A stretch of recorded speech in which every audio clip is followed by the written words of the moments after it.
Today's story is We Few Are Many, written by R.L. Rogers. Just the concept alone was enough to draw me in. An internet underneath the internet, the dark web, is how my old friend Kyle described it to me. It wouldn't be until he gave me a list of links that I would truly understand why people referred to it as dark. Months before his passing, Kyle had progressively gotten darker in nature, empathy seemingly vanishing from him. He would later go on to tell me that it started with his dive into the dark web, and stumbling upon a site so dark and twisted that it could even make the most kind-hearted person into a demented parallel of their former self. After almost a week of talking with him about the dark web, Kyle finally agreed to share his secret stash of links with me. He told me never to share even one of the links with anybody. Made me uneasy about what I was getting myself into, but my curiosity was clawing at the edge of my brain, ready to jump out of my skull. I had to see things for myself. To do so, I would need to meet him the next day at the old library in the center of town. The next day, I was exhausted. I had stayed up into the early hours of the morning, scouring the internet for more information on the dark web. I found videos talking about underground drug trade sites and people who claim to have first-hand experiences that scarred them for life. Hearing of these kinds of things might turn away a normal person, but I wasn't one of them. It was almost 9 when I arrived at the library. Kyle and our good friend Justin were waiting for me, sitting on a bench just outside the front doors. Justin smiled, happy to see me, and got up to give me a hug. Kyle remained seated, but also seemed happy that I had arrived.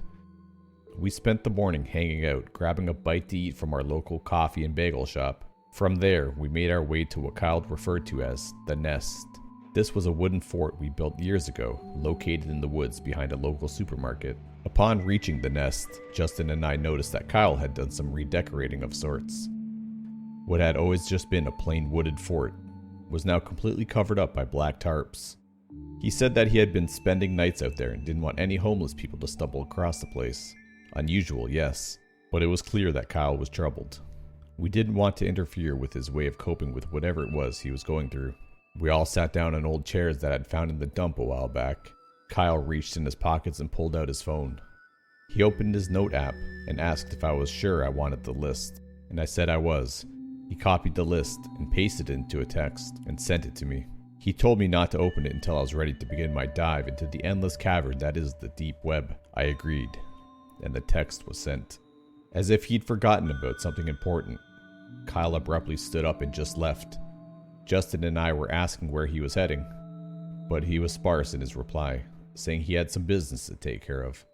Shrugging this off as another one of Kyle's quirks, Justin and I spent the next few hours sitting and talking.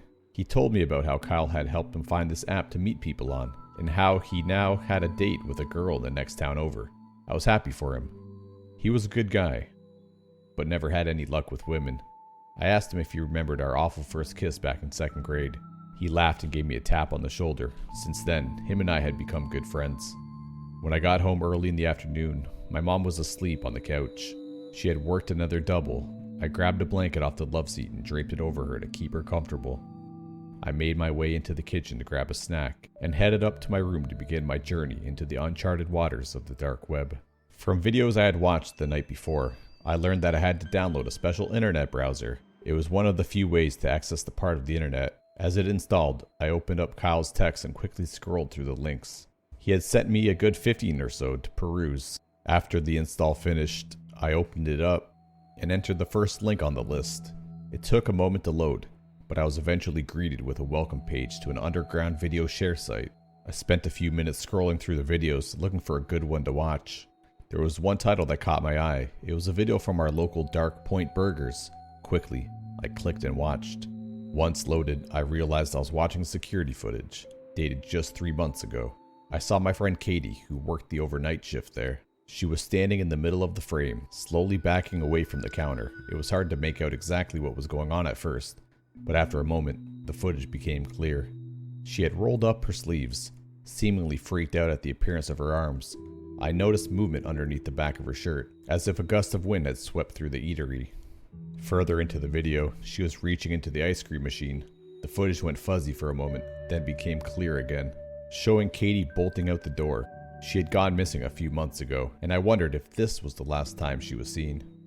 The whole town thinks she killed her father, because he was found dead at their home the same day she disappeared. Freaked out, I exited the browser and sat silently for a while.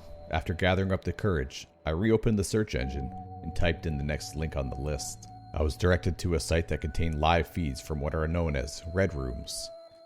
I clicked on the first stream and watched as a hooded figure beat a woman strapped to a chair. I quickly left the site when the man looked directly into the camera and pulled out a knife from his pocket. I didn't want to see what would happen next.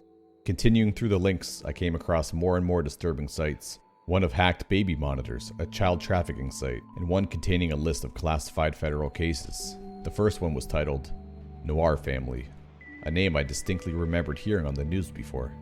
Finally, I entered the last link. My monitor turned pitch black. After a moment, a small flashing line appeared in the middle of the screen. Assuming something went wrong with the link, I attempted to exit the page, but the screen was locked in place. Words then began typing themselves in front of my eyes. Hello, Jamie. We are the silence. We are the solitude. We few are many. And soon you might finally wake up. Who was doing this? How did they know my name? 2 buttons appeared on the screen under the text. The one on the left read join. The one on the right read exit. Officially freaked, I darted my cursor to the exit button. I was met with a small pop-up message informing me that exiting was not allowed. Random images appeared, too fast for me to focus on any single one. When it stopped, I was shown a live feed of myself. My webcam had been turned on. In horror, I tried to turn off my computer, but to no avail. It remained on no matter what I did.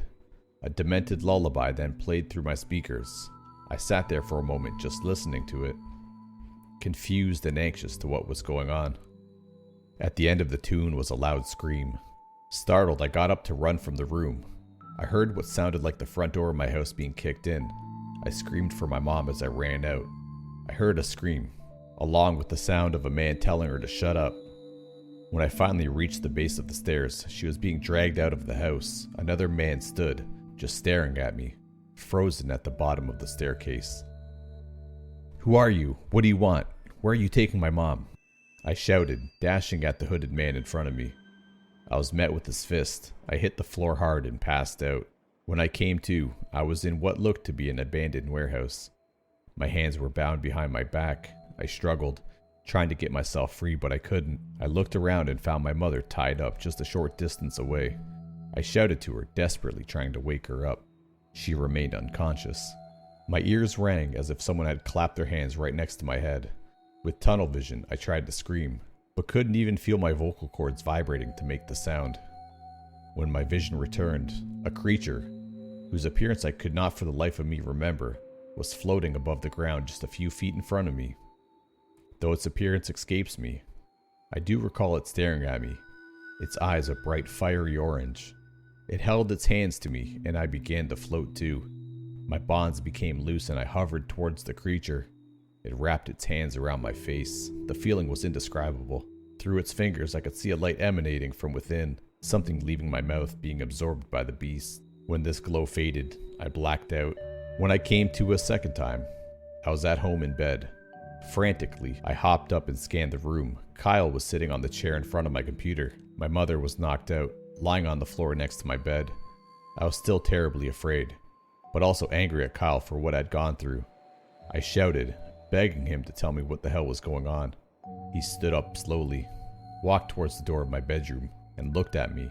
When he spoke, it was with no emotion. We few are many, and soon you might finally wake up. Congratulations, you survived the first trial.